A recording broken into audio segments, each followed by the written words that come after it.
I personally choose the route where I show myself because, again, going back to like, AI art or like being replaced, no one can ever replace you at the end of the day. And I just fully believe in like letting people know who the artist is behind the work on top of the artwork, because I think, you as a person, artists should be valued as people. Michelle, Cool. thank you for your time and good to see you again. Yes, of course, and thank you for having me. I'm honored to be here. I've like actually seen some of the other podcasts before, and I'm like, wow, now I get to be here. That's cool. Oh man, we get to have you on it, and so thank you very much for being here. Michelle and I were just talking about last time we crossed paths, right? Yeah, And that honestly, was pre-pandemic times. pre-pandemic times, and it was 5 years ago, I think, right? Yeah, literally. I mean, I feel like I Wow. see you on Instagram all the time though, so I feel like You're I like feel like this I guy see again? everyone. Oh Yeah. my goodness! But thank you again for being here, Michelle. It's great to see you again. Where are you living Thanks. right now, by the way? So right now I'm in North Hollywood, so I'm still in the You're in Noho? valley. Oh, okay. Yes. I'm in Burbank. Oh, cool. I used to Yeah, I live can in hear you. Burbank. Did you? Yeah. Yeah, Which that's where I used to live. whereabouts? Like closer to It the was like studios? close to Warner Brothers. Oh yeah, yeah, yeah, Like yeah, and I think now they're like building a new lot somewhere where I yeah, used to yeah. live. Did you ever work So, over there? no, I did not. I mean, I never worked at Warner Brothers. The only Burbank studio I think I ever worked at was Cartoon Network or Netflix, and that was it. The Netflix studio. You worked at the Burbank one? Yeah, when it, like, first started, like, before it became cool, honestly, Ooh, like, we were yeah. there before You it worked was at Netflix when they nice. were sending DVDs to people's houses. No, not not my generation. Uh-huh. Wow. How long you been doing that YouTube channel? Honestly, I started it ever since I was, like, a teen. Like, I Oh think I my started it goodness. when in, like, 2011 just for fun, and I just posted silly animations on Oh, it, but yeah. I would just kind of just post stuff on it whenever I had the chance, and then I really took it seriously, though, like, after I graduated and I started working, because I just kept thinking about how I have this YouTube channel that collected some sort of following, and I just don't really take it seriously. Yeah. And I was like, "Maybe I should take it seriously." So that's when I decided to amp up my YouTube and make videos more consistently, like, in literally 2018 or 2019. What prompted you to step up your YouTube channel, YouTube game, and all that kind of stuff? Yeah, I think honestly, it was because when I first graduated and I was working my first job in the industry, I Yeah. was making comics on Instagram, and I never expected to even have, like, a presence online. I was just like, "I'm just here to, like, join, what the animation folks are doing, just share my art and occasional life drawing online." But Hmm. I think I had this preference to like, "Oh, I still wanna make, like, mini stories about my life," and then I made comics, but, as my following started growing on Instagram, people naturally would ask me, "Why don't you do YouTube?" Or like, "Why don't you do YouTube?" And I'm like, "Well, Yeah. technically, I do have a YouTube channel, but I just kind of Don't do visit what." it. Yeah, it's like I kinda just post it whenever I felt like it, not take it seriously. But I was like, "Oh, but I do feel like there's a very, like, unique perspective to talk about the life of an artist in animation or just, like, an art career person, because I don't know of any YouTubers really that have an art career." So I was like, "I should just document my life and just talk about my experiences," and that's kind of how it all started, was just because, like, I don't know, I kind of thought of it like an investment, like, "Just start now, just make videos every week, and maybe it'll turn to something," you know? There's not a lot of Yeah. artists in animation that have like YouTube channels. There's you and probably, less than 10 or something like that. And when you think about that, it's kind of wild because there are millions of influencers and YouTubers. So I think that that's awesome. You are one of the vanguards. This is the life of an animation artist, and I Yeah. think let's give Yeah, you no, for a behind the sure. scenes thing. Yeah, what it's really like. So you went to CalArts, right? Yes, I did. When did you graduate then? It was literally 2018. I thought you were going to say 20 years ago. Oh my 2018? god, yes, 2018, yeah. Gotcha, gotcha. So after you graduated, can you tell us a little bit how you got started in animation?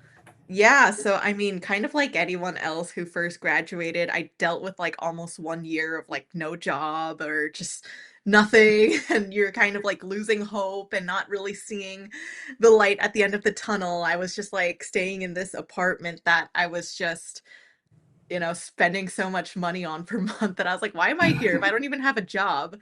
So, every day me and my friends we were all like, I think one of us like at least got a freelance, but for the most part, we were all still unemployed and just praying to the heavens for work. So we would go to cafes like every other day or every day and just like try to work on our portfolios together. And that kind of just helped me at least it's like you can only do so much portfolio work. And that's kind of when I started just working on my own comics and stuff like that to just pass time and just, keep working on my storytelling skills. But eventually, like over that time period, I did eventually, have some portfolio pieces that I made. I completely scrapped my old CalArts portfolio. I was like, Whoa. this is like forget like even though I worked so hard on all the things I did in school that I would love to showcase at the end of the day, I was just like, for some reason, I feel like I could still feel the hints of like this was a school assignment in my art. So I was like, I need to Oh, make that's something. interesting. Yeah, yeah, yeah. Yeah. Whoa. Okay. I was like, I need to make something that's just me that I just want to do. So I made a whole new portfolio just based off of me and what I want to do. And, I think that's That's called the honest to I. yourself, man. Yeah, That's thank you. really, really, really honest. Thanks. That's got to be kind of painful too. It Actually, it just kind was of a like, little bit to just, like, accept, like, "Okay, all of this hard work for nothing," but I was like, "Okay, but it's also not getting me anywhere." And mm, then, yeah, so I think I submitted my portfolio to, like, the production person that was at Glen Keane Productions, and oh, then I think she saw my stuff, and that's when they considered me for a revisionist for my first job ever. So, yeah, that's kind of how I just was the in between limbo moment of graduating and landing my first job. wow. Do you remember when you got the call? That first call? I mean, I kind of do. I It actually was funny because I think I was between like I did get another call for this other revisionist job at DreamWorks at that time. So at first I thought like, oh, maybe this is where my future is gonna be. And I was like gonna just take that job. But then I got the interview for the Glen Keane Productions job too, like literally the week after, which was really unexpected. And I think, like, instead of just being like, "Oh, okay, this is gonna be where I'll go. This is, like, the direct position I'll just be taking," I had to, like, negotiate like, I was like, "I don't even know how to do this." I just graduated, and you have to know how to, like, negotiate or, like, try to make a competitive offer for yourself to know which But not too direction to go. high. Yeah, and it Yeah, was like I yeah. was just like, "Y'all, no one taught me how to do this in school," so I had to, like, ask my friends who had jobs or my parents and just like ask for direction. And it was kind of a very nerve-wracking experience because I was like, I don't want to burn bridges with another studio, but at the end of the day, we got to do what we got to do. So I felt like I was really nervous when I got the call because I was just like, oh, like I have this other offer and I don't know how to like communicate that. So yeah, Obviously, you ended up going with the Glen yeah, I Keane did. production thing. Yep. I did end up going to the Glen Keane Productions one just mostly because I felt like, first off, I mean, I knew of Glen Glen Keane. Keane Yeah, for, yeah. like, a Yeah, yeah. long time as a kid, and I was like, "Well, obviously, I think this one takes the cake," and second of all, they did offer, like, a higher rate, which is why I was like, "Okay, well, I guess I will go there," and then third of all, it's just, like, I just had a lot of classmates and friends already, On like, this going trip. into Netflix at that time, and I was just like, "This Yep. seems like the place that's hot right now, so Right. I guess I should go there." Right. So I Right. ultimately chose that one. Yeah, gotcha, gotcha. Fun fact, because I always wanted to be a Disney animator, and for the longest time, when I got the call that I was going to be an animator on Wreck-It Ralph, which was about Wow. 2011, I was in New York. Yeah. You know how they have all those like concerts over there, like music festivals and all that kind of stuff. We were going to Yes. one of the islands over there. Is it Governor's Ball or Yeah, something? Or it's I know of that one, but we were going to a music festival. It was an EDM festival, and Ah, we were all like walking there. We were drinking, and we were took ecstasy. I think Matt Roberts like called me and what? offered me the job, and I was like, yeah. And then I just hung up on him, and then I just started crying because I wanted to be at Disney so bad. Oh, that's Uh, amazing. I'm so happy to hear that story. But also, like, Wreck-It Ralph was also, like, one of my favorite films as a kid too, so really?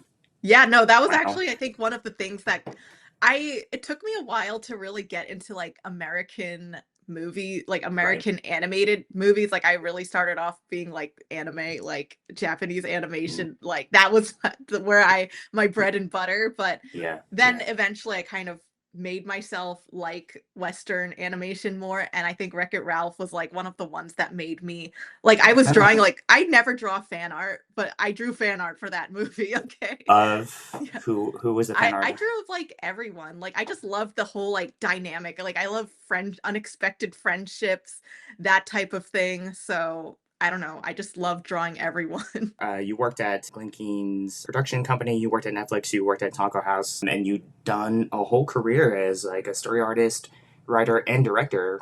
Mhm. And then there's this whole other side of things to your artistic career. Can you share a little bit of the process of you landing your publishing deal for Meesh the Bad Demon, and how did that come Yeah, about? yeah, so, I mean, it was still pretty much during my first job at Glen Keane Productions, like, I knew that first off, as a storyboard revisionist, you just, like, don't really do much, and I think at that time like, you do a lot, like, don't get me wrong, you do get a lot of revisions, but at the same time, I still felt this want and desire to just do more because I was like, I know my goal is to grow into a storyboard artist and then maybe one day direct or do something, like, with more like creative say in it. But I know it's not just going to be like handed to me like on a silver platter. It's like I can't rely on just like promotions to just happen out of the blue. And so I guess I kind of viewed it like extracurricular activities if I were to participate in some project outside of animation. Hmm. So there was like my Instagram comics going on, but then, Hmm. I always thought about publishing them for real. So I think the editor, one of the editors at like Penguin Random House just saw my work online and she was just like, "Oh, I think it would be really cool if you like published a book and if you're ever interested, like, I'm here, like feel free to reach out to me." And I was just like, "Okay, well, I mean, I guess why not?" At first, I got an email from her offering if I would like to publish a graphic novel, but I was just like, "Okay, I just started working in animation. I feel like I need to focus on this trajectory in my life," and I actually rejected the offer for that time being, and I was like, "Get back to me in, like, 6 months or something." And then, like, that September because she asked me in spring, but then that September of that same year, I was like, "You know what? I'll reach out to her and ask her if she's still interested." So I reached out to her and I was like, "Hey, I feel like I'm ready to, like, start pitching some ideas." And that's Cool. when, she started helping me get the ball rolling with, like, what it's like to publish a book, and she helped me find an agent because she was just like, like, honestly, one thing I really appreciate my editor was she wasn't gonna, like, take advantage of me or anything. I know some Cool. people have had stories like that, so she helped me, like, find an agent because really you do need an agent in that world Yeah. after going through everything I went through. I don't know how Yeah. I would have done it without an agent. Yeah. So starting from that fall, I started working with an agent and, pretty much like outside of work hours, I would just go home and just work a little bit on the book stuff like every day until I finally landed my book deal, which, took months of just Mm. writing ideas, rejecting some ideas, refining like a general synopsis or outline, and just like I don't know, just like creating this pitch packet. So yeah, and then yeah, I eventually landed the first book deal for Mish. I think like the February after, so it was like September, October, November, December, January, February.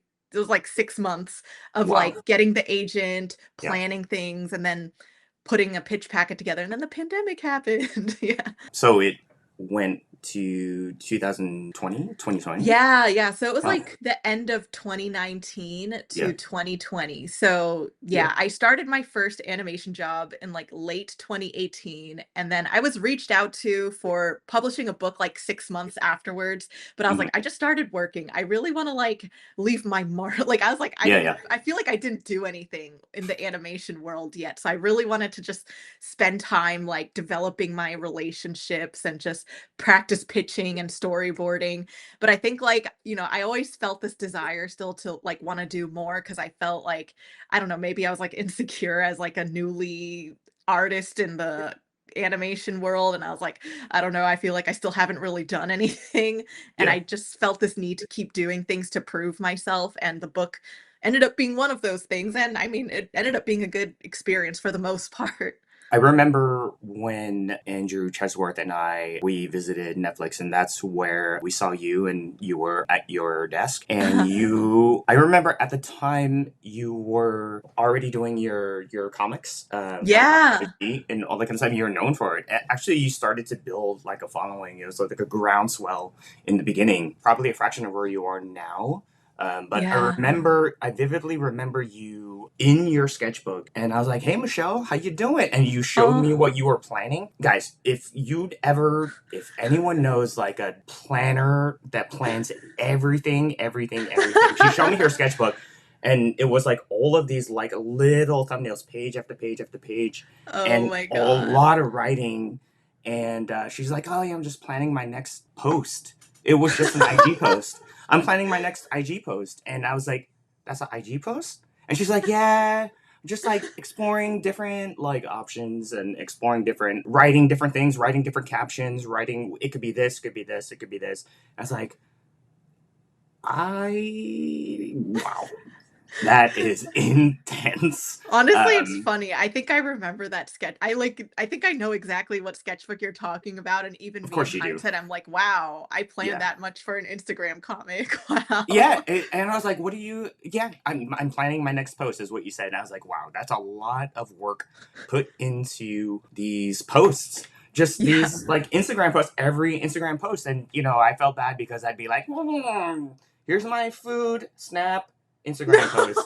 Like the Honestly, worst. I wish that's what social media was just for though. In a perfect world, if I wish that like there are things about that simple like oh just working full-time job, social media is left for fun stuff that I enjoyed the simplicity of that.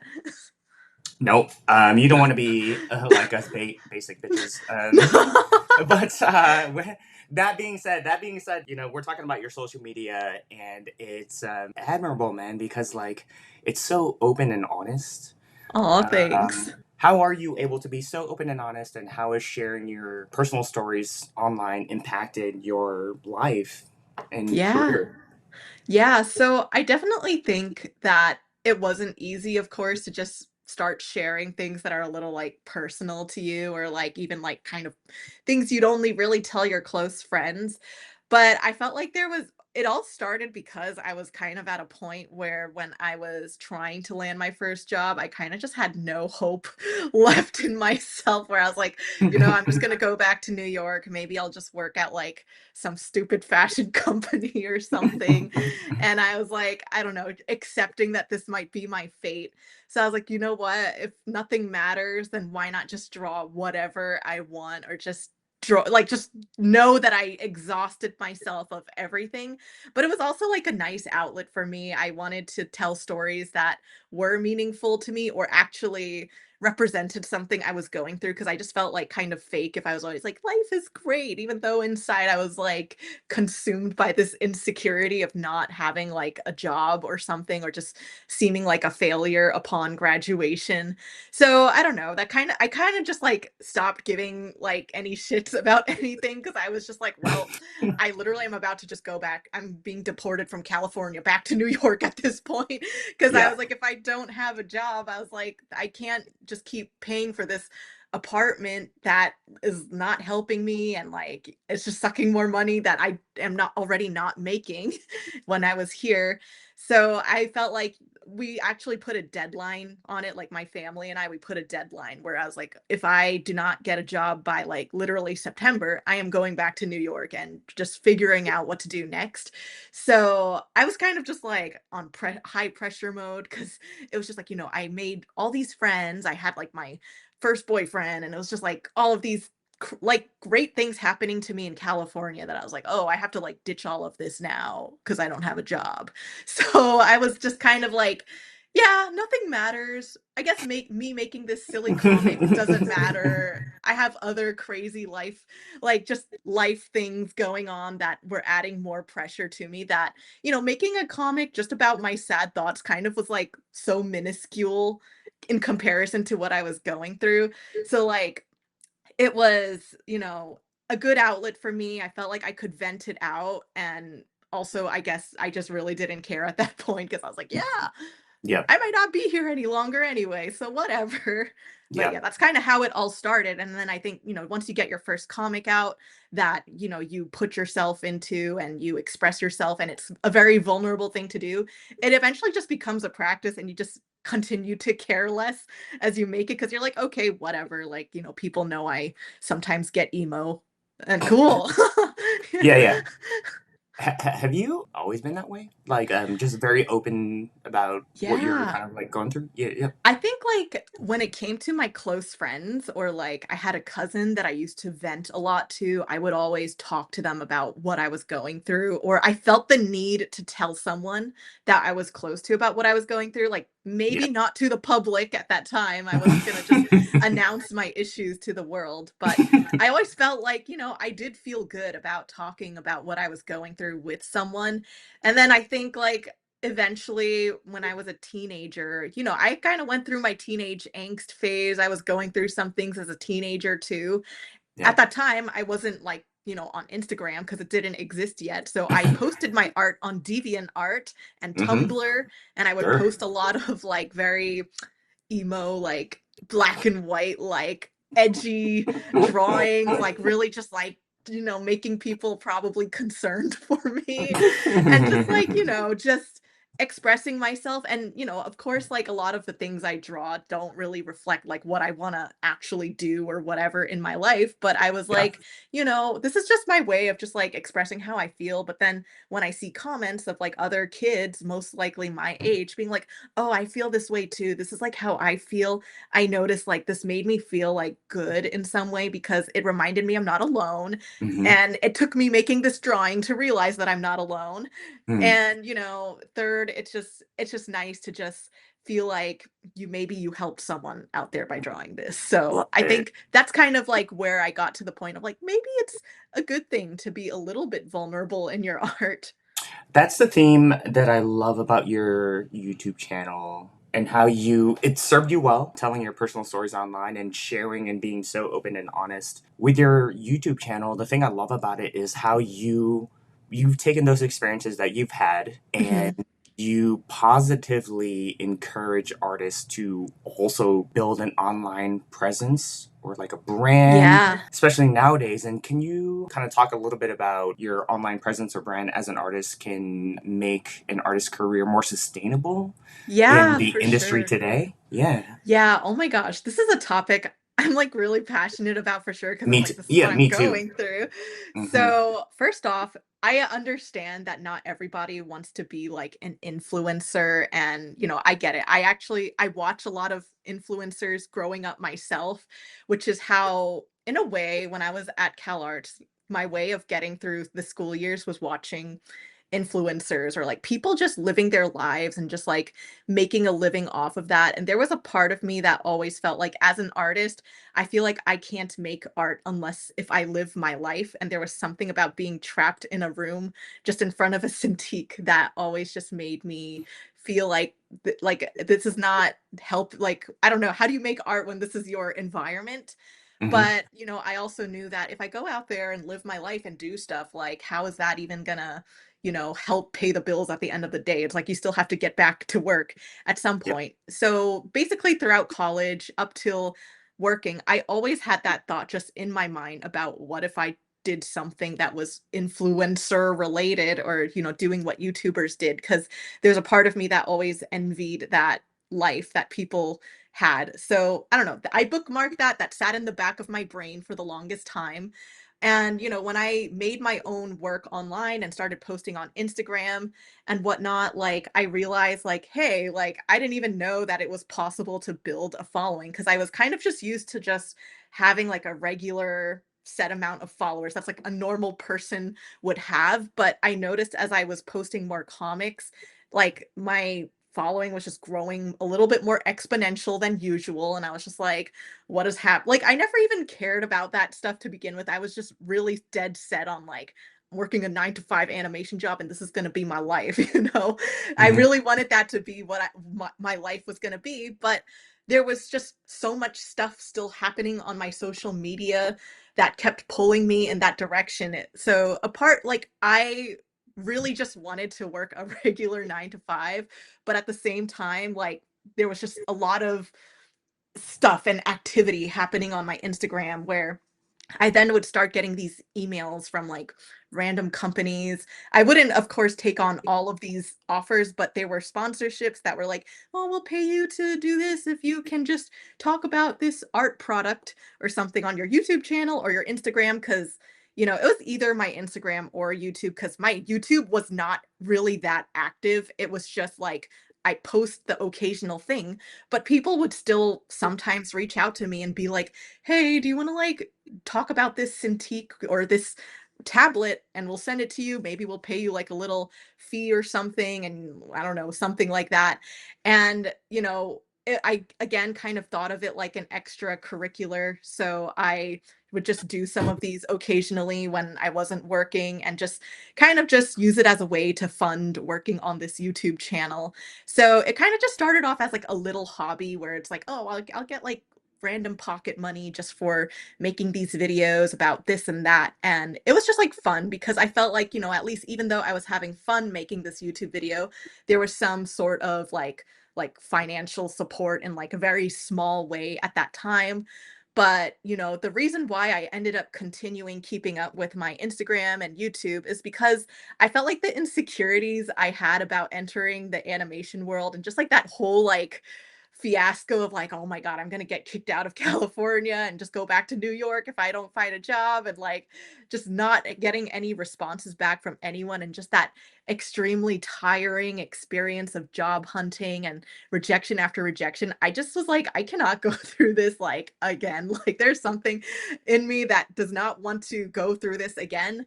And I feel like for me to prevent that from happening, I felt like my solution was to just have something that I can fall back on so that even if I don't have an animation job at that time, I could still be, supporting myself some way and still making art some way, even if it's not like, oh, an animation 9 to 5.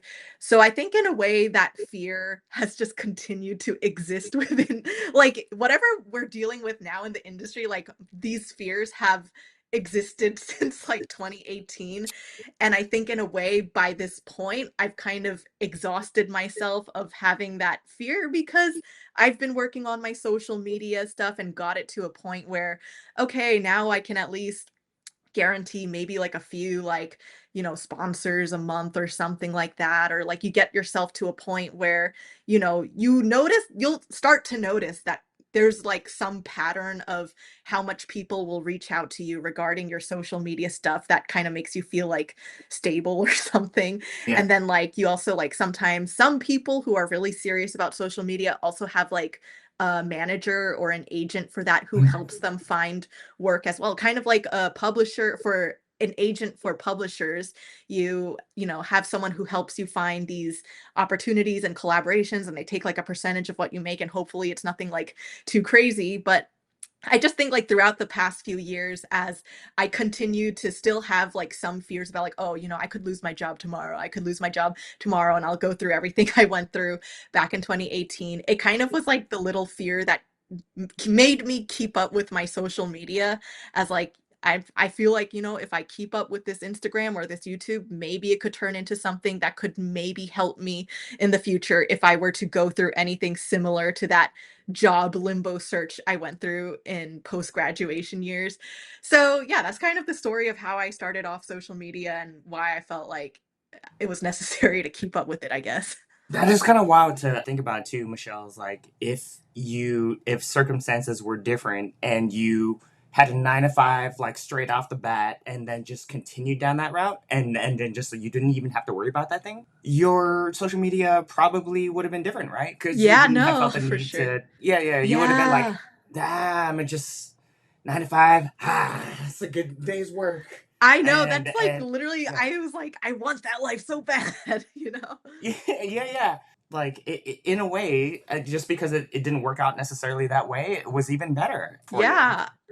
Honestly, for sure. I think the past year I've been accepting that more and more because I the last industry job I worked was in March of 2023. So it's been like a year and a half at this point since I last worked a job. And I felt like, I did have those same fears kind of resurface a little bit, but it was a lot less in comparison to post graduation because I was like, okay, well, now I know I have a book deal that is still, has like payments upcoming eventually. And then it's like, okay, I know I'm going to get like some sponsorships from YouTube. And it's like, okay, I know like these things are happening, but I wouldn't have had those things, in my future unless if, yeah, I started these back then and really invested in building those communities to then have these platforms or, have the book deal. So yeah, in a way, when I look back, I'm just like, wow, thank you, little Michelle, for planting these seeds that I just have to keep up with now. Cause it's like, now I'm at a point where it's like, yeah, I'm really glad that I did that. Now I have to learn how to consolidate them and not spread myself too thin. Cause I think once you enter the freelance world, you have like, it's more about like juggling all of these Oh different my, projects you take on. So bro. Yeah, yeah, yeah. 100%. If someone wanted to follow in your footsteps, how would you encourage artists to feel a Mm. little more confident in sharing more of their personal stories online? And why do you think it's important for them to do so? Yeah, for sure. So I think one of the things that definitely made it easier for me to share my life online was to watch other people who shared their life online, like going back to my college days of just like working on my student films. It's like one window is me working on my film, the other window is me watching someone vlogging about their life or like Yeah, sharing some heartbreaking story that they went through.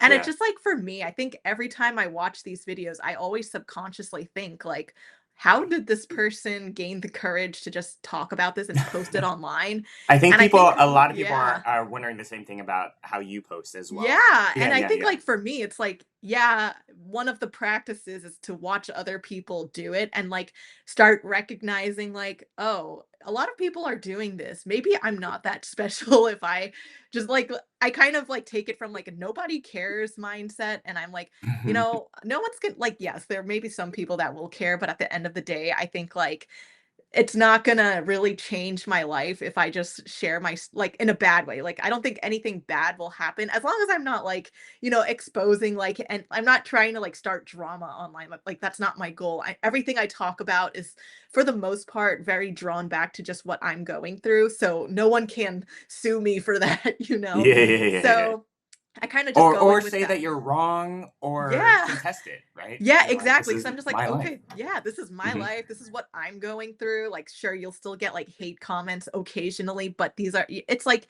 that in itself is its own practice to just ignore because people online just project their opinions on things they don't really know everything about, and that's its own topic, but I feel like at the end of the day, like, if you wanna just share your stuff online, I think remembering that if you were to even start a YouTube channel or start a social media platform, not many people are probably gonna even be watching your stuff in the beginning, so you might as well use that as, like, practice time to just Mm. get into the cycle of, "Oh, I'm gonna share something and I'm gonna upload it and click post," and you'll realize like, "Oh, nothing bad happens." Like, "Oh, that was fine," and you just kind of keep doing that, and I think for me, it's also like transforming what you're going through into something that could be helpful, so it's like, maybe Mm. sometimes I will just straight up say, "I'm going through something bad," and that's Mm. just it. There's no happy wrap up at the end. And that's just life. That's kind of just what it is. But I will come back with another video at some point with like some update because life goes on and you will have to document that at some point. And then you'll be like, I thought about this at one point, but maybe that perspective changed. So maybe something happened or whatever. And I just think eventually, like, you get into the cycle of realizing, like, okay, bad things happen, but there's usually something else that happens at the end that you can talk about that then makes it a more positive and productive conversation where it's like, yeah, the industry is kind of in shambles now, like nothing, there's a lot of artists are kind of struggling and suffering, but there's a thing called the internet and maybe we could just spend this time just relying on the internet or social media because, I think at the end of the day, even if you don't want to post yourself online or anything like that, when we were working at studios, it's just like the studios were just the ones doing it for us. Like they're the ones that just you have a whole marketing team and like all of that, like sharing your everyone's work on like TV or on advertising posters or whatever. But then now it's like social media is kind of like the same thing, except you're Yeah. just in charge of that now, which is gonna be the hard part. But if you take like all the little nuances out of the picture when working at a studio versus working for yourself, it's like, oh, we're just all still doing the same thing at the end of the day. One of the things that I latched onto when you said it was when you post about anything and the struggles that you're going to kind of going through. In a way, it makes people feel seen. Yeah, for sure. That's the thing that I am hoping to, because I honestly like one of the things I always think about when I make comics or even my videos is I hope that I am creating something that somebody else was thinking that maybe they couldn't put into words themselves. And I think that's the powerful thing about like not just like comics, but like even making videos, even if it's not of my art and maybe it's just clips of me working on my art that represent what I am saying. It's like I think in a way it still sets a message in someone's head that like, oh, this is kind of what I've been thinking and I didn't know how to like construct it or like put Yeah. it into like words or something and maybe seeing it in this form of a media is a better representation than just telling someone you need to start a social media platform today, blah, you know? Yep, yep. And it flies in the face of just kind of like taking a stance of social media of like, look how great my life is.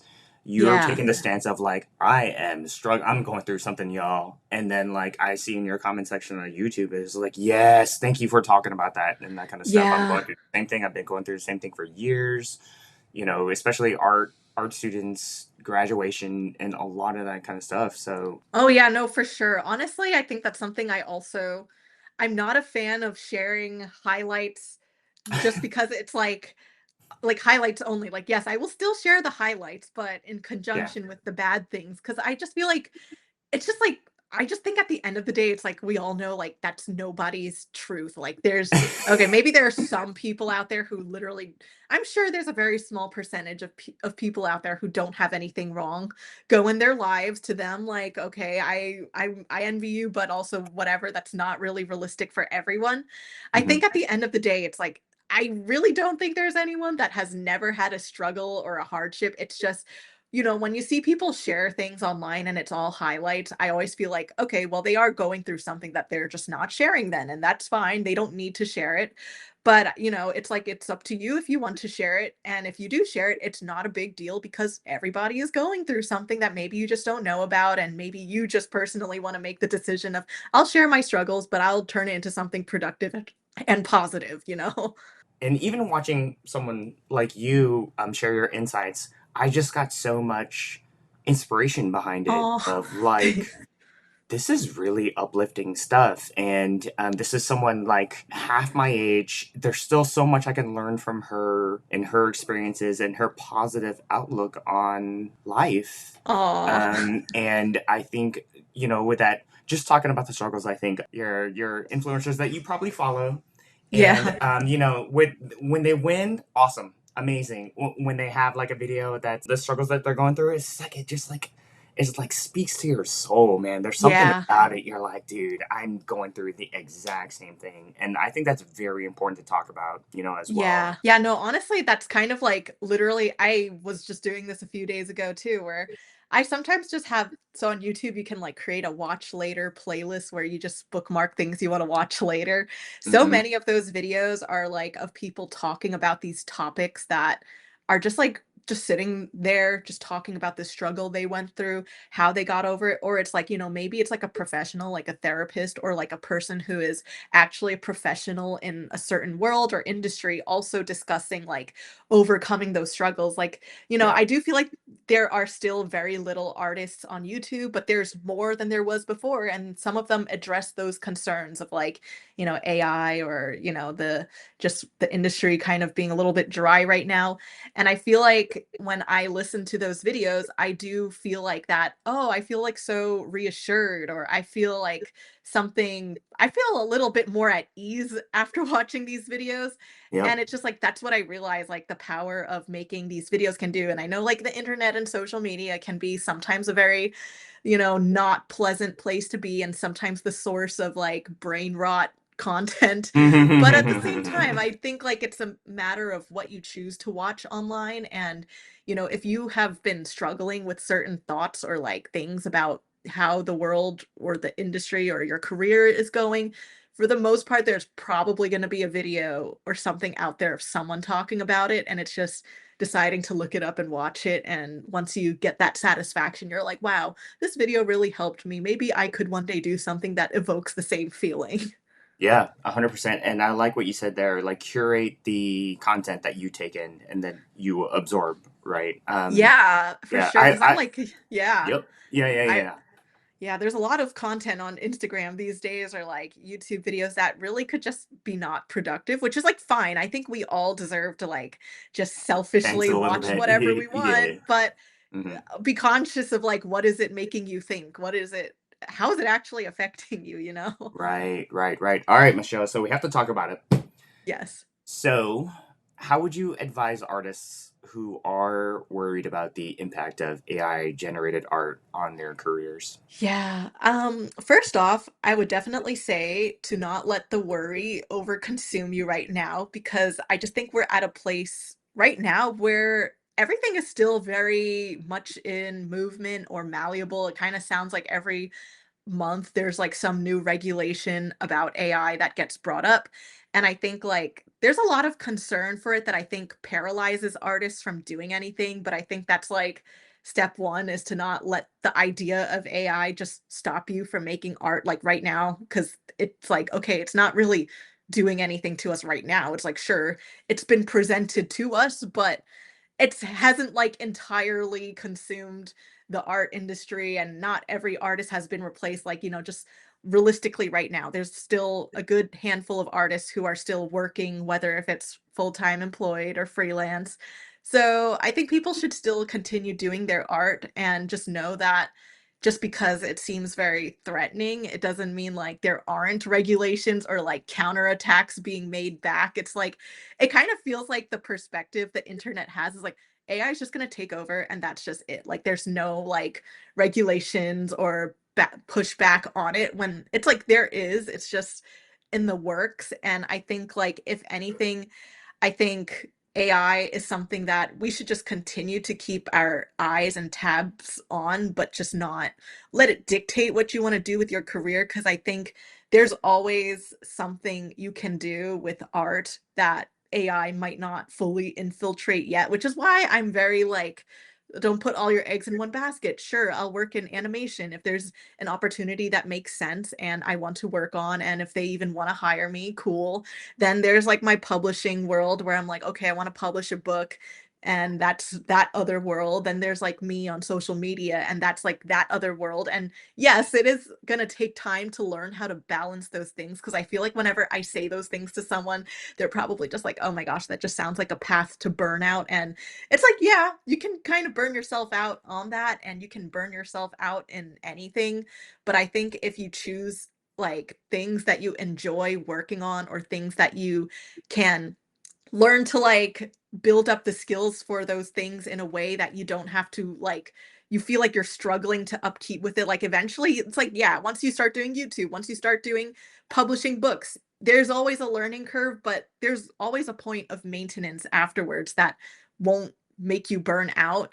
So just knowing that you don't have to just be an artist in like one thing only, I think frees you from feeling like AI can get you, because it's kind of like, okay, well, you're kind of like dodging it at this Yeah, point, and it's like just yeah. like AI can be like, I'm gonna take your storyboard jobs. Like, okay, well, I have my graphic novel jobs. Like, okay, I'm taking your graphic novel jobs. Like, okay, I have my social media job. And it's like if they try to take your social media job, it's like, okay, at some point, it's like Mm.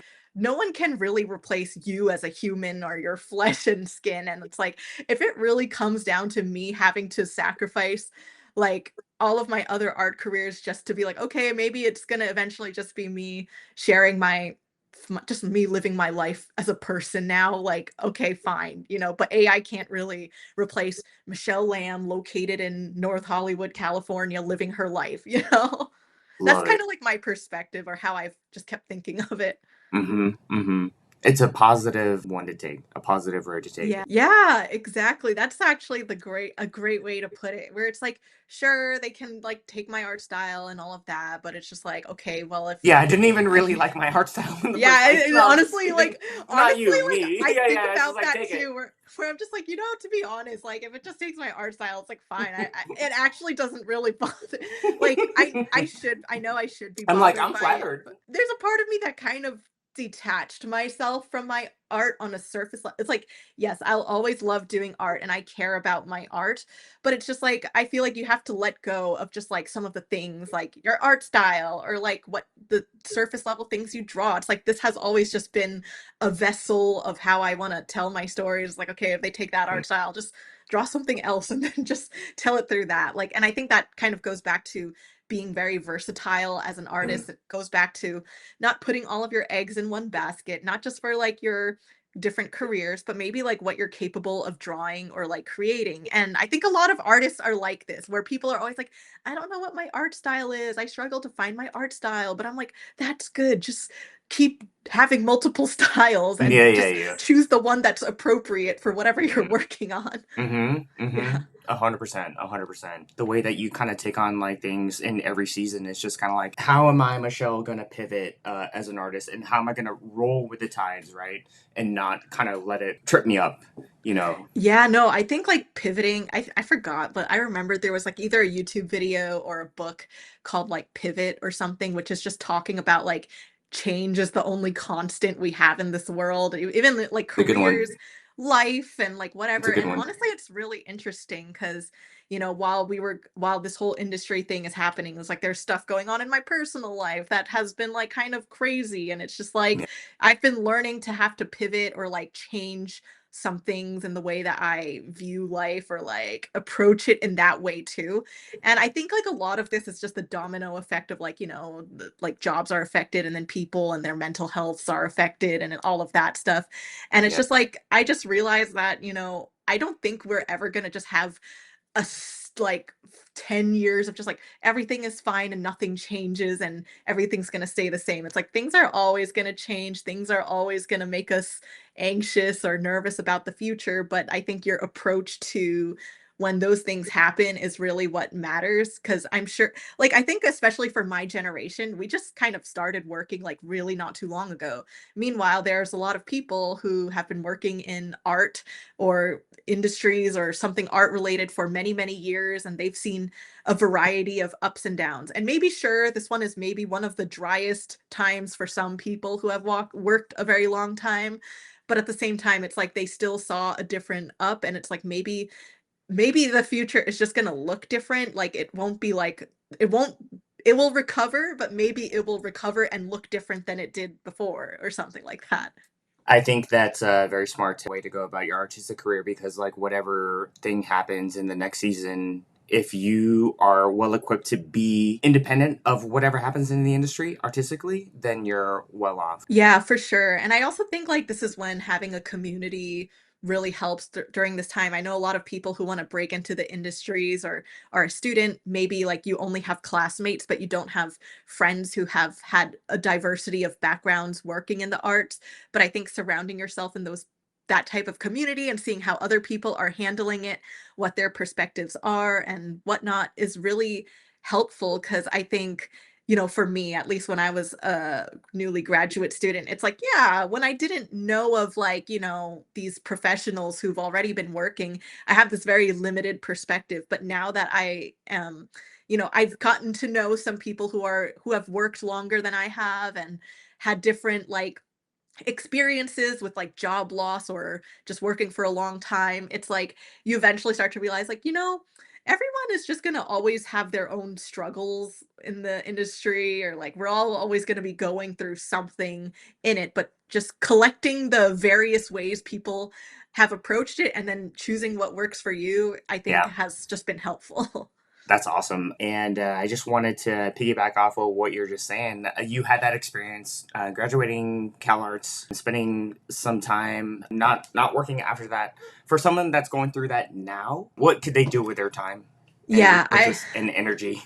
yeah, so I mean, I know I'm coming from a biased situation because I post my stuff online, but it kind of goes back to I actually made a video on this really recently that maybe you might have seen, but it I would just literally say start investing in an online presence. And I think people are a little bit too, I guess, like some people I feel like are against it because it puts this like idea of like, oh, I have to be like an influencer who's like, hey guys, welcome to my YouTube channel, blah blah blah. Thank you to Skillshare for sponsoring this. Like, I get it. It's like that can be really cringe to think about yourself doing, and you don't have to be like that if that's not what you want to do. There's a lot of like people online who do manage to create things with their art without sharing their face online, and maybe you just need to look up the right resources to approach that. I personally choose the route where I show myself because again, going back to like things like, AI art or like being replaced, no one can ever replace you at the end of the day. And I just fully believe in like letting people know who the artist is behind the work on top of the artwork because I think you as a person, again, I think artists should be valued as people. And I think that one way to combat the fact that artists aren't really appreciated as people is to literally show the artist. Sometimes that's just my perspective and how I want to go about it. And also for me, I think over time I've just lost that fear of like showing your face and like talking into a camera. After years of just doing it, you just kind of don't care anymore. So I'm like, fine, I'll just continue doing it. So I I think, like how you lost the fear. It's just like yeah, fear just kind of, yeah, went away. yeah, yeah, no, for sure. Like, of course, I still sometimes get nervous if I like go to like a speaking event and I'm there in person. Like the nerves are always there, but I think like the concept of just agreeing to do it, I just kind of am like I've let go of because I'm like, whatever. I mean, I feel like once you just do it enough, it's kind of like exposure therapy. Like you kind of just stop caring. I don't like I think it just really takes doing it a lot of times because in the beginning for sure I was like so conscious of like I need to have a nice background. I need to look presentable. I need to have like exactly everything I want to say, but you kind of eventually realize if you're just going to do this for the long run, you will always have opportunities to refine what you said again. And I personally believe in you don't need to say everything perfectly online because then that's a more reason to make something new in the future is to have a different way to word it again. So I don't know. I kind of just think like having some sort of online presence is probably going to be important. And I don't think people all need to be doing like the same thing I'm doing, but it's like just being discoverable so that, either publishers, companies, clients, like whatever can find you. Maybe that just means having a really good website that just shows up on the top of Google search. Like Yep. you Yep. don't need to be like a YouTuber influencer, but like having Yep. some sort of easy accessibility for people to find you online is probably the better way to say it. How do you find the balance between posting the content that you know and feel in your bones will resonate with your community and audience and sharing what personally resonates with you? Is that, Yeah. yep, go ahead. Yeah. So like you mean like balancing what people want versus what I want to do online? Do you think about that? I think it comes in seasons. Like there's always like chunks of times in throughout the Mm. year where I'm more conscious about what my audience wants. And I think I suffer a little bit more during those times. And this is when having a You social suffer. media manager, yeah, I feel like I do suffer a little bit more when I care about what other people think. And I think recently I started to actually just be like, whatever, I'm just gonna like, they're topics that I think people will like, but they're also topics that I just more so want to talk about for myself. So my more recent videos have been like that, but I think like last year or something, there was a time period where I was just making videos that I am trying to guess what people will want. And this is when having a social media manager I think will help. I have one just for like YouTube only. I don't have one for Instagram or anything, but I sometimes vent to her about like, oh, I feel like this video performed so bad, or like, I don't know why. Like, I think my issue is I have like very inconsistent views where it's like some videos perform great. Then there's others that are just a total flop, but it's never like a stable, like baseline number that I think I'm trying to figure out. So when I talked to her about it, she actually told me it's like, just because people comment things that they want to see, it actually doesn't mean that they're going to watch it. And I think she said there's a study that she did where just because people comment that they want to see a certain thing from you, it doesn't actually guarantee that that is the type of stuff that will perform well on your channel. So you might as well just do what you think you want to do, and that is best. So I think I took that advice. And ever since I started doing that, I did notice like, okay, I feel a little bit less like shitty Mm, about myself. And I also do feel like I notice a little bit of an incline in like engagement, which ultimately is like, makes both parties happy. Cause I think that for the most part, people can sense your vibe in your videos. Sometimes I think people can really sense if you just really don't want to be talking about this topic and you're forcing yourself to talk about it, or if you mm. just make it not interesting sounding, probably because you are not really interested in it. So I think I started just thinking about that more and more. And I was like, yeah, I guess I'll start approaching my videos that way. And that's how I was like, I'm just going to start prioritizing what I want to do and then frame it in a way that maybe will be appealing to people. So the content of the video is stuff I want to talk about, but when it comes to like the thumbnail and the title, I will try to write it in a way that maybe will appeal to an audience without being like clickbait, because it's like What you is, could mislead people. what is the biggest pressure for you, Michelle? I think right now it's kind of just Like, like yeah.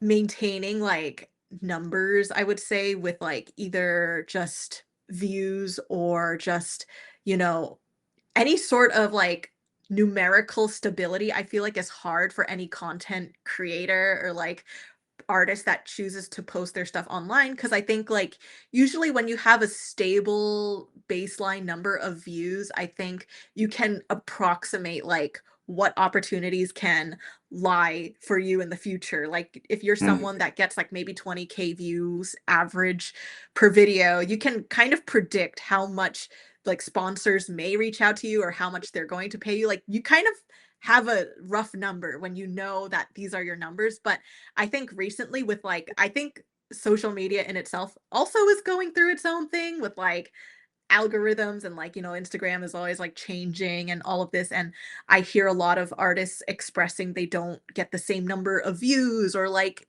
engagement as before. And I've surely been going through the same thing. But I think like at the same time, it's just like, you know, you have to just trust that you have to just keep doing things for yourself and that you think that people will like, and the people who are truly engaged and loyal to your work will continue to, engage with your work. Because even if you don't have that stable number of views, it's like you still will get opportunities as long as you just consistently maintain your presence online. Maybe you might not get like the same number of collaborations or sponsorships or pay rate or something, but at the same time, it's just like you just kind of have to not let the numbers affect you online, I guess is the general thing I'm saying. Because mm-hmm, every creator is going to go through their ups and downs of like feeling like, oh, I'm like my YouTube videos don't even get views. That means I should stop doing it. It's like, no, that's actually probably when you should just keep doing it, is because mm, this is when you'll be the most free to do mm-hmm, whatever you want. Then mm-hmm. you're going to gain enough traction, and then you'll have a lot of people like watching your stuff before you know it. So One of the things that you're talking about too, as well as like sharing your personal experiences and stories online. I've noticed that whenever I'm giving feedback to like any aspiring animation artist, it's just kind of like if there's any way that you can kind of share your personal stories in your portfolio beyond the art style, beyond the color, beyond anything else.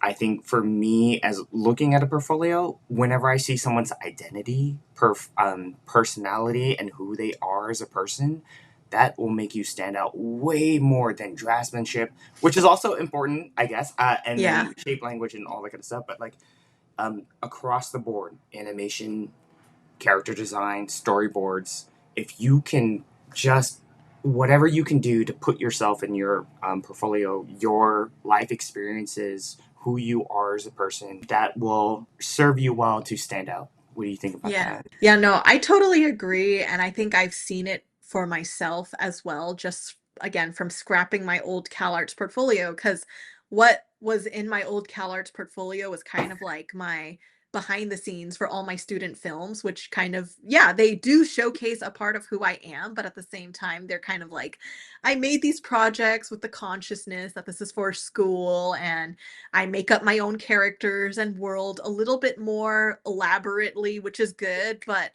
it's kind of like, when you have like these big world story ideas, then you have the ones that are more contained to like who you are as a Mm-hmm. person. Like, Mm-hmm. for example, my graphic novel, Mish, the Bad Demon, I would say is kind of like one of those big world stories. It's like, yeah, parts of me are in it, but at the same time, it's kind of like something totally different from me making a comic about like, oh, me just sitting in a cafe and having deep thoughts Mm-hmm. about life or something. Like, they're Mm-hmm. totally different. But yeah, I do think in a portfolio, you do wanna skew a little bit closer to that, like, "Oh, here are my deep thoughts in a cafe," kinda thing where, yes, you can still decorate it with, like, a fictional world, but when I scrapped my CalArts portfolio, I just solely only made stories that are similar to what I go through in life, like, I don't know, I briefly touched on like female relationships, like female friendships, like sisterhood, because I have like a sister, and like growing up as like a Chinese American, and I kind of took a spin on like one of the traditions of like, I guess like burning like joss paper or something for your like past loved ones that passed away, or it's like Mm-hmm. transforming like cultural Mm-hmm. traditions that maybe you and your family participate in, or like these things that are very like close to who you are as a person, I feel like perform better because, yeah, it does relate to people, but also I think from like a hiring standpoint, I could see how people think like, "Oh, Michelle tells these types of stories as a storyboard artist. She would Mm-hmm. probably be a good fit for this project," or something like that. Or Gotcha. it's like it Gotcha. could be like a double-edged sword though, because sometimes they might be like, "Oh, this is so specific that maybe it won't fit this project." But at the end of the day, you do want to choose things that align with you, right? Like you don't want to Yeah. make a whole portfolio about dinosaurs that you hate dinosaurs, but you just made a portfolio of it, and it's like, okay, now your life is Yeah. just on shows about dinosaurs and you hate it. So Yeah, yeah, yeah. yeah. Hello, Mark and Kuwait, Ghana. They ask, do you have any advice for someone who wants to write for animation? Yeah. So I've had like, I guess only like one project that I was like literally like writer for. I mean, like some other projects, like, you you participate in the writing, but you're not like labeled as the writer. But I would say there's a part of it that honestly has to be with luck, I think, because it really has to be if like certain projects even have a position open for writing and storyboarding, depending on what you want to do. Because for me, I obviously storyboarded first or did storyboarding things.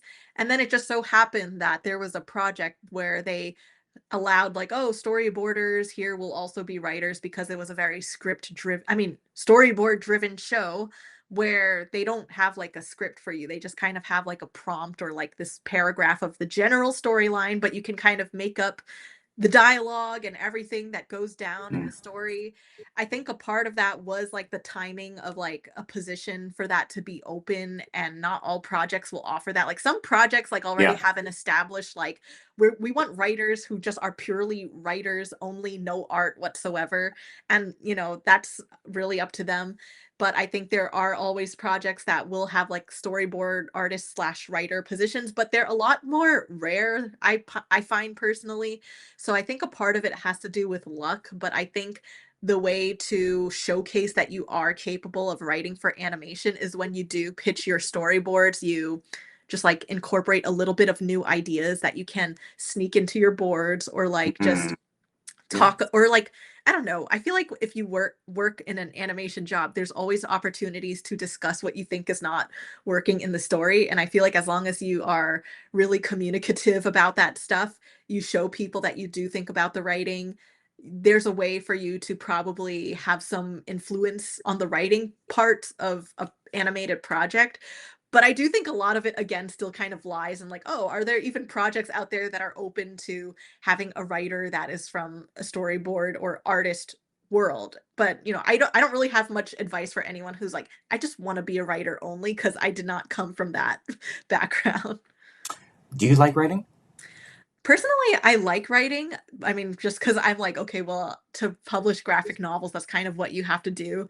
And in a way, I sometimes enjoy that more than drawing itself. Because drawing, I think, is really executing your writing at the end of the day. And, there's a lot of planning involved with writing even, like, the shortest of stories. So, yeah, I do enjoy writing, but I guess I personally am fine with not labeling myself as a writer because I still prefer the ultimate, I guess, presentation of my writing to be through visuals and like art that represents that writing. At the end of the day, like pretty much when you saw me plan out that Instagram post, I still like really think about what I want to say with each drawing that I post online. And I think what comes first is like I write the thoughts that I have and I kind of then like construct it in a way that it will fit in like 10 panels or something, or even Hmm. in a storyboard setting you have to think about how this is going to fit in like this like 1 minute scene, or even in writing a graphic novel you're like, how am I going to fit everything I want to say into like a 200-page book? It's like you're always thinking about how to fit in so much that you want to say in like a certain amount of pages. And then it's like right after I do the writing, then I like try my best to like think of like the visuals that could best, describe or Describe like, what yeah, you yeah. just Because wrote. it's like, yeah, because it's like Hmm. sometimes you draw things that don't really relate to the writing and it could be confusing, but I really just try to like be like, I want what I am drawing to really reflect what I Hmm. just wrote. Hmm. So Hmm. yeah, for me, the drawing kind of comes like sometimes afterwards, sometimes I'll draw first and then it helps inspire the writing. But like for the most part, it's usually because I have something to say first, then I need the drawing to support it. Something to say, I love it. Shibo asks, any advice on how to organize a visual development portfolio with lots of different styles? I definitely think, first off, I'm not like from a biz dev background, so I don't have like the best like advice, but I have friends who have worked in biz dev, and from what I hear from them, it's usually like I think if you do have a variety of styles, I would really like consolidate it to like maybe like less than like three maybe, and like have like three different sections that represent it. But at the same time, I feel like the best approach to making portfolios from what I've seen is to just have a portfolio dedicated for that job position that you're going for, which I know is Yeah. not like the best advice because it's like, okay, it's kind of impossible to make a portfolio tailored to every specific job position out there, Yep. but it is something that will probably help you with the best like bet of landing it. Like for example, if you know that you're applying for a job that is like literally like Spider-Verse or something, you know what Spider-Verse looks like, like their style, what they're going for. So if you Yeah. have a portfolio that really targets that style, you probably will be more considered than someone who has a more like minimal graphic flat style or something. It's just like I Right. feel like it's going to go through the eyes of like whoever is filtering these job applications. And from first glance, if your work looks closer to that job description, It would make you're, sense. yeah, it makes Yeah. sense. So Yeah. I think it's kind of impossible to say like, oh, how to have how many visual development styles. It's kind of like, Yeah. well, maybe just if you can know what type of project it is and just tailor the styles for that project, like maybe you might need a folder of different styles, but for each job description, each job position, just choose the files that match that one and then submit it Yeah. like that. That I know it sounds like a path to burnout, but I just think that is the best way in this era. So Destiny awaits times three. Do you have any advice on how to deal with burnout as an artist? Great question. yeah. Oh my God. I feel like this is the jackpot question that Hmm. it always comes back to. I think that burnout is inevitable. It's gonna happen, and you're gonna have to go through it to know like how you are as a person during burnout. Like, what do you do? Like, do you end up just doing nothing? Do you feel like you end up just doing non-art things instead? For me, when I get burnt out, I notice I just don't wanna draw, I don't wanna do anything art related, and I just wanna, like, go out and live my life, and sometimes that is just what you need to do. I think as long as you're maybe doing something that fulfills some other side of you, like, sometimes, yeah, doing nothing is maybe what you need to do, but for me, I feel like when I'm burnt out, it's because I think I am spending too much time serving other people instead of myself, whether it's like oh, studio what a studio wants from me, what a director wants from me, or what Mm. does this sponsor want from me, what does the audience want from me? It's like that's my source of burnout usually is because I feel like I am trying to provide too much for people that are not myself, and then even though I feel like, yes, sometimes you just need to lay around and do nothing, it's like for me, that kind of just really lasts like 1 to 2 days. Then the next thing I will probably be doing is booking a flight to some other country and just like going there and be gone for like 2 weeks or something. And that's like for me how I combat burnout is I feel like I need to not be doing art. I need to go do something that refills my creative cup or like my inspiration or awe or curiosity towards the world or something. And I don't care if like I feel like mental burnout is so different from physical burnout for me. Like I'm fine kind of just like going out and like going on these like crazy hikes and just walking for hours looking at stuff. I feel like that Mm. re-energizes me. So it really depends on what you know you're missing in your life or why are you burnt out? Is it because you're doing too much for others? Is it because maybe you just are done with like thinking about art or something? Usually, then I would say do the opposite of what made you burnt out to combat it or make sure you set time for yourself to just either do nothing or do the thing that makes you inspired again. But yeah, I feel like there was an artist at Disney that told me this, where he was like, "In order to create art, like art is life. So if you want to make art, you got to go live life." So I kind of like remember that to this day. And I'm like, yeah, I really can't make any art unless if I live my life because Yeah. I literally have no comic ideas if I don't have Hmm. anything happen in my life. So sometimes you just got to go out there and do something. Is this the same way that you handle rejection? I think so. I think like in a way, I feel like when it comes to job rejections lately, I've kind of become a little bit more like I don't care about like honestly like in the past few weeks or so, I've been pitching a new young adult graphic novel and I think by this time I've had like 4 or 5 rejections. And Dude, in a rejection, I experienced that. I've experienced it my whole career. Like in the yeah. beginning, in the past, now I'll probably experience more of it in the future. So, Yeah. yeah, I sorry, go feel the ahead. same Sorry to no, I interrupt. feel the same way where it's just like I don't think rejection is ever just gonna stop just because 'cause you're now like an industry veteran or professional. Like I think rejection will always exist in some way. And in a way I kind of like got to a point where I stopped really caring about it. Just like yes, I do care. Yeah, I that's the care only thing about you can do, man. yeah, it's like Yeah. I care about it, but at the same time, it's just like you have to move on and I just don't find any productivity and like, just thinking about overthinking it or something because it's like, yeah, I've gotten like 4 to 5 book rejections for this new book that I'm pitching around, which is fine, but then you kind of realize like it's not just about your book. It's like there's so many other factors that go into play. It's like how many other books is that editor working on right now? Maybe they just don't have the capacity for it, and if you added your book to their load, you'll probably have a terrible experience with them.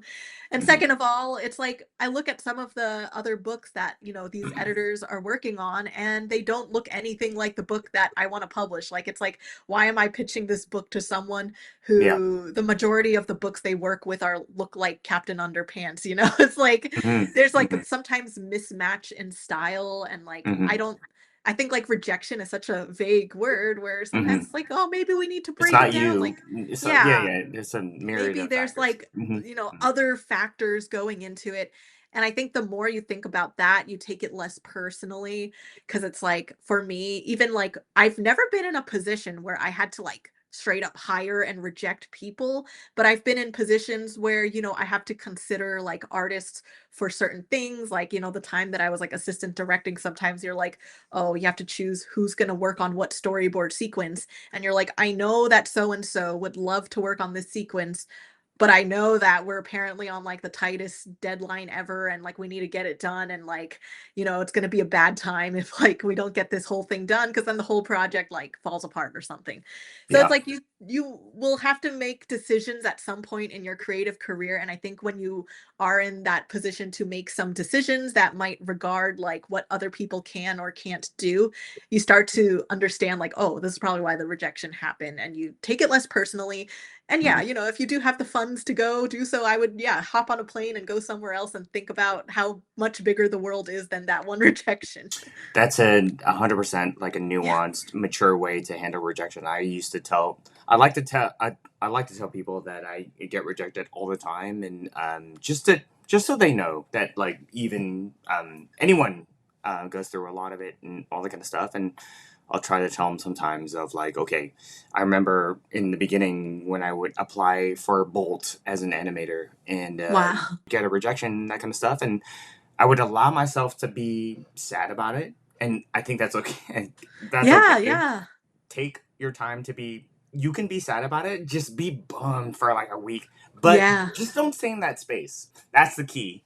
It's like Yeah. allow yourself to be like, all right, that's a bummer. What can I do to be better? How can I make my portfolio better? How can I make my demo reel better? Whatever you can do to not stay in that space is key, man. And just be like, all right, whew, what's Yeah. next? Who's gonna reject me this time? Yeah, Let's go, exactly. baby. Rejection. Honest Yeah. Let's go. Let's I go. totally agree with that. I do think like, yeah, you need to give your space to like grieve or mourn, like, I don't know, the future that could have been or something.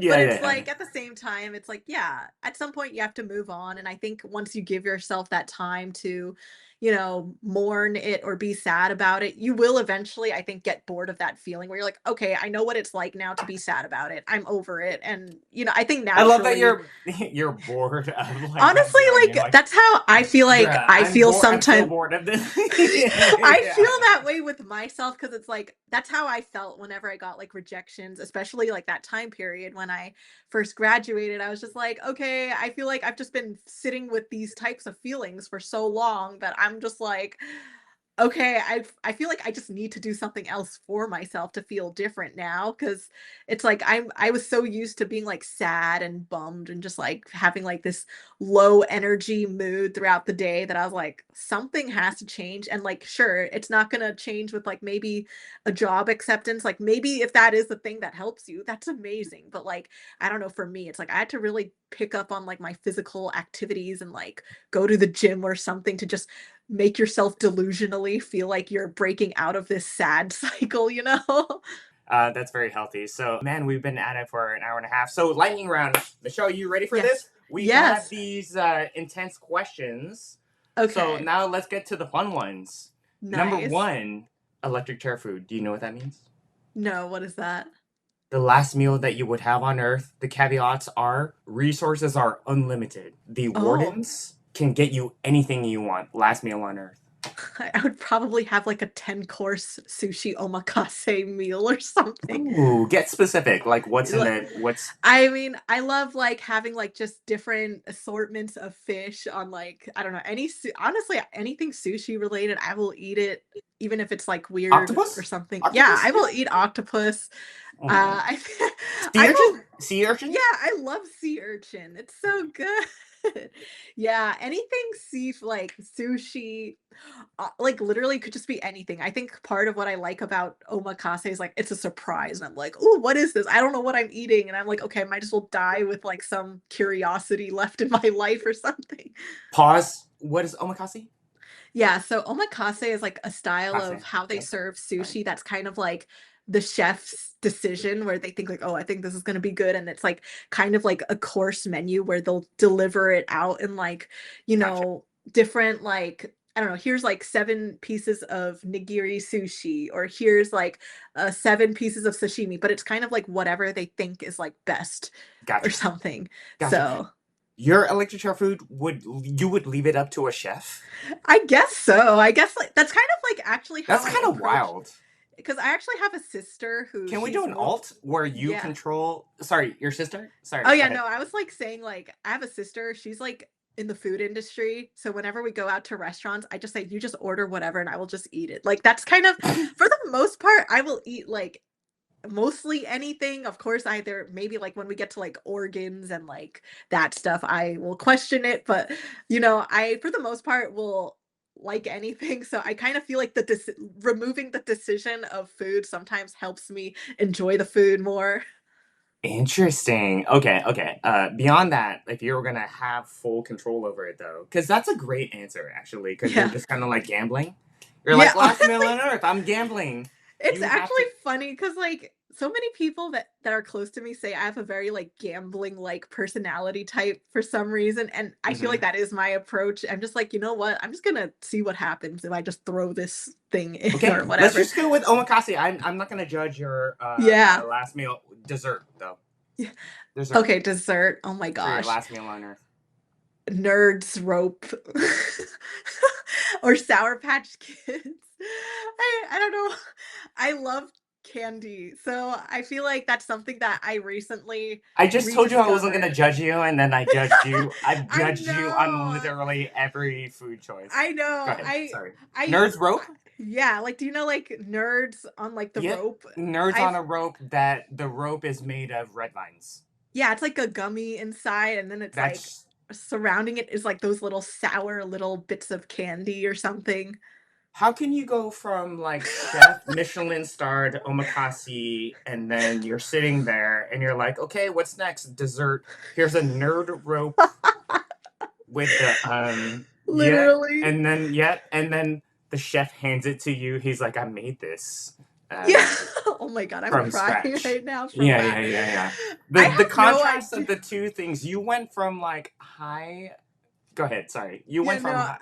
Yep. Yeah, I totally honestly, I feel like I could see that in my personality type. I do really appreciate these really high quality, refined meals, but there's a part of me that just enjoys going to like a liquor store. I'm like, I'm getting candy or Skittles or whatever, and just like that casualness of it.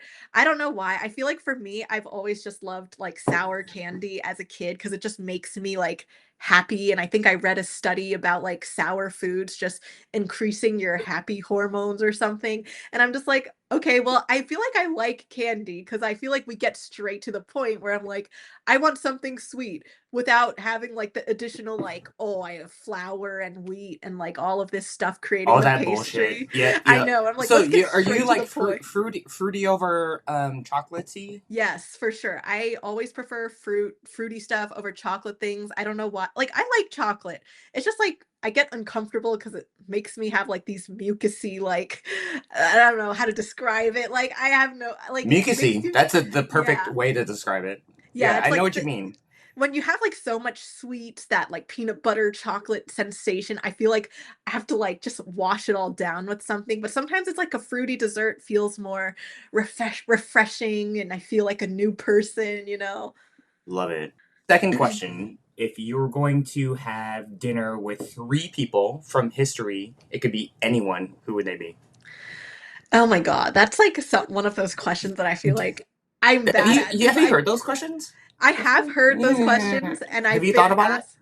I've honestly I haven't really thought about it, but I will say maybe looking back in time, if I could think of anyone, I do think maybe Robin Williams is one of them because I Hmm. think he is someone that I feel like we just kind of wonder why he decided to just delete himself from this universe. I think that's something that I don't know. I wonder about people who live these such amazing, fulfilling lives, but they still decide to end it all. I don't know. It's Hmm. just something that I'm curious about or like just learning more about. Yep. And also because he was like the genie in Aladdin, and I watched that as a kid. So Sure. that's one person. I think the That'd be a second person wild dinner conversation, I man. know, because I'm just Yeah, like, yeah. that's like the most like I wanna know why, like, how did this lead to this or your lead to your demise or something?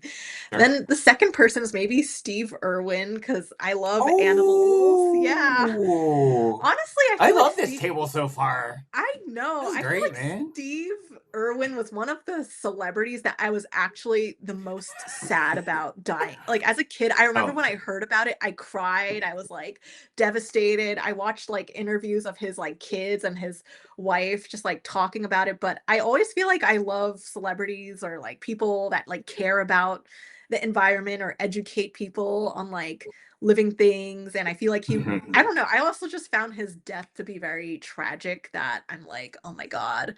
What was it This like is gonna that be a last very moment?" dark table right now, Michelle. No. Like, if you're Honest gonna yeah. get into like why y'all like kill Yeah, yourselves, honestly, yeah. it's kind of just like, well, at the end of the day, they I guess for them to be in history, they had to have died, I guess.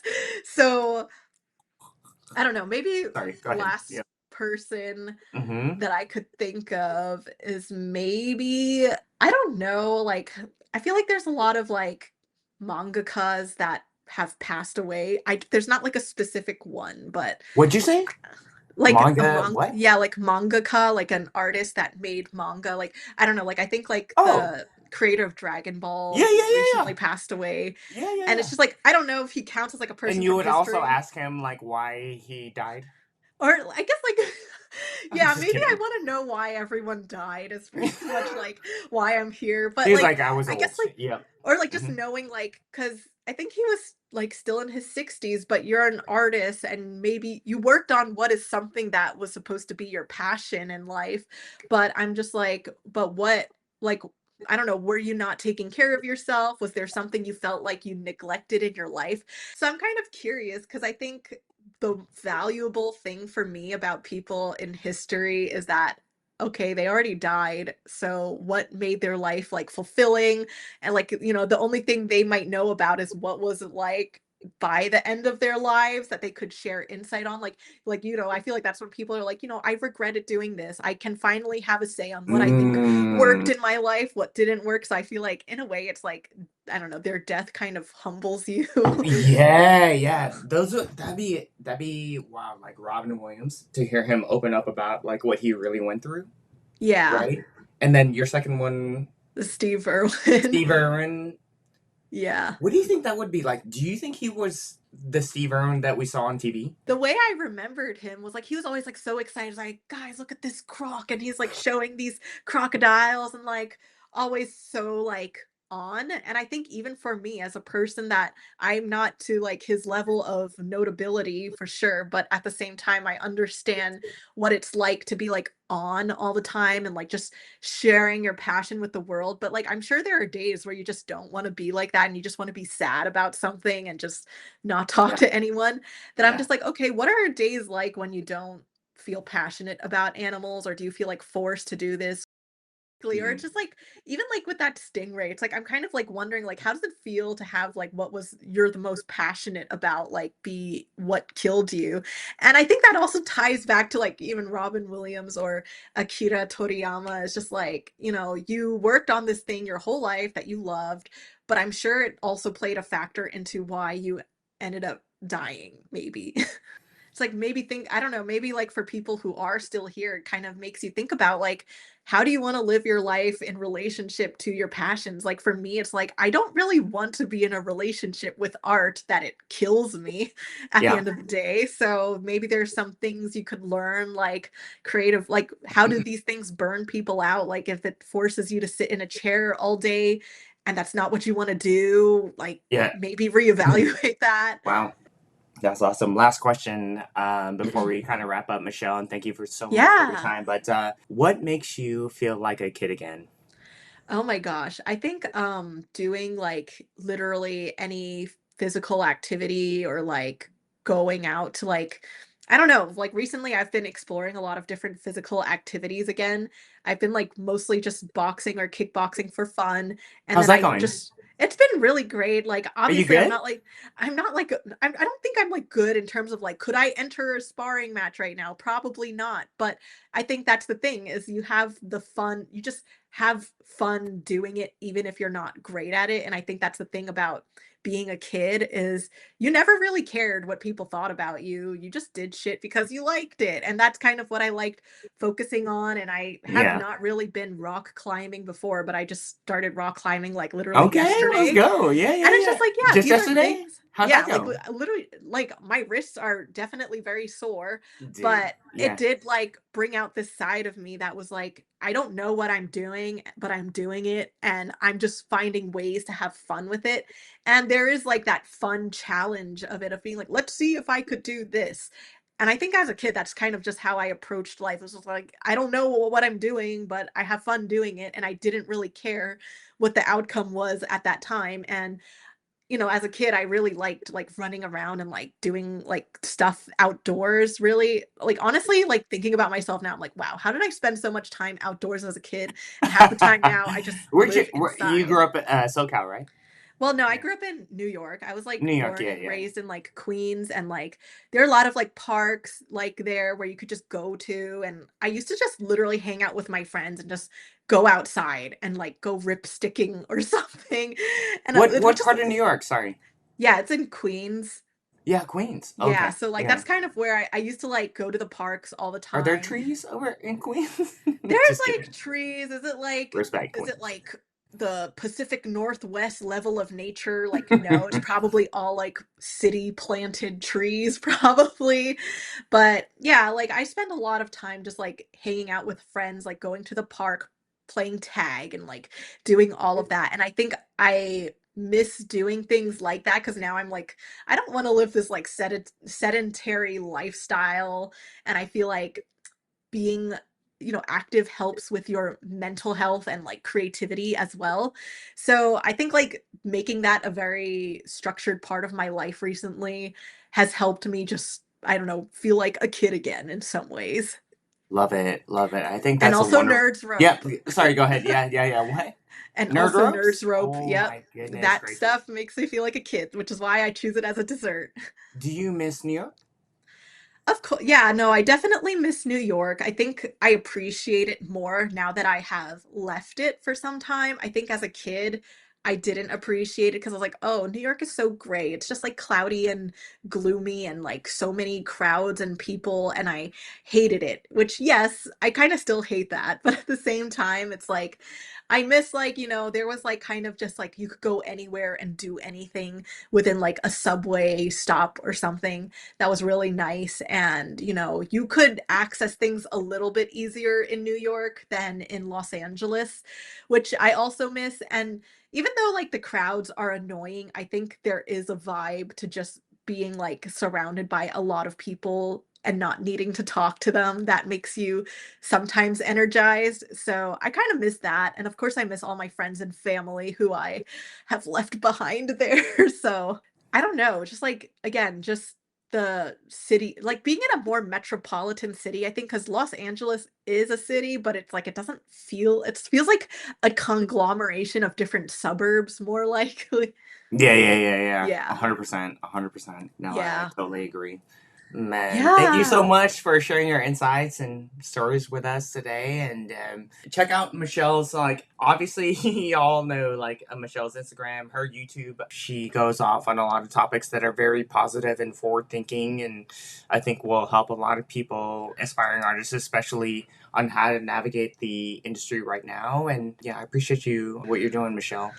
Yeah, thank you so much again for having me on this podcast. I'm glad to help in any way, and I can't wait to see this and your future podcasts with other artists because I think this is also very helpful for aspiring artists. How do you just kind of come up with ideas? Do you just kind of like, Like for my videos or something, yeah, yeah, or yeah.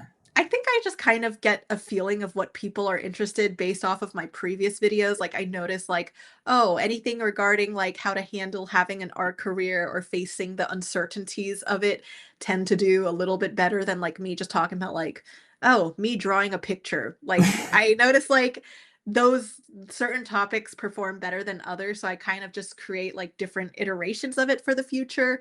Like, it's like maybe instead of talking about it broadly, today we'll focus on like how to deal with AI, or next time we'll deal with like layoffs specifically, or like starting off with vague topics, then like breaking each having a video that breaks down each topic in a more specific level is how I kind of approach it, and then just seeing how they all do performance-wise, you know? Right. Michelle, thanks for your time and I appreciate you. And good luck with everything in the future, huh?